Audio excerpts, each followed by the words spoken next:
அப்படின்னு தண்ணீர் மங்க அம்பாளை வேண்டாலே போதும். எல்லா தெய்வம் கிட்ட ஓடி வருவான், ஆடி வருவான், ஓடி வருவான், தாய் ஆடி வருவான்.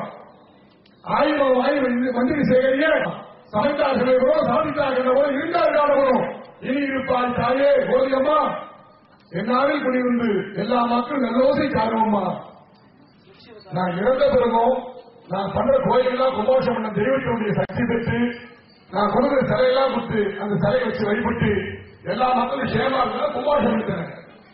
ஏன்னா செத்தம் பிறகுதான் சில காரியமாக மனிதன் செத்தாங்களோ அழியாத புகழோடு இருக்கும்.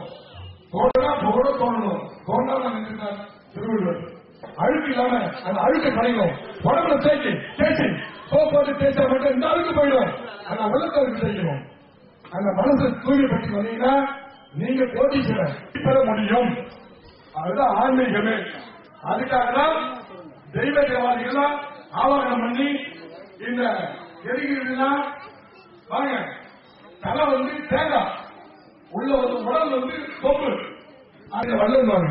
அது மாதிரி வள்ளல் குணம் இருக்கணும்.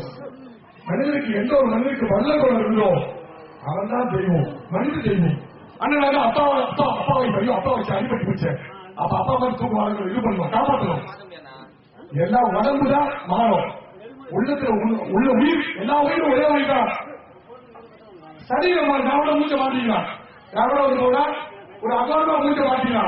அந்த மூச்ச அகோரமா மாட்டீங்க மட்டும் போதாது. ஆனா உலகத்துல அன்பு தான் போகும்.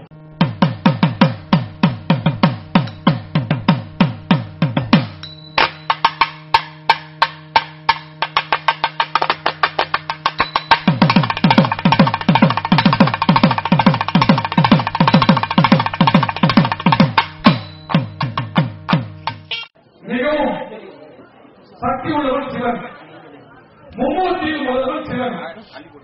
சிவனாலே எல்லா தோஷமும் நிவர்த்தி ஆகும். ஆயுள் தோஷம் நிவர்த்தி ஆகுனா சிவனை வழிபடணும். பண்ணி போது இருக்கிறான் எம பகவான் அப்படி பாசிட்டிவ் போது இருக்கும் பொழுது சிவபெருமான் கோபம் இருக்கு. என்னை வணங்கக்கூடிய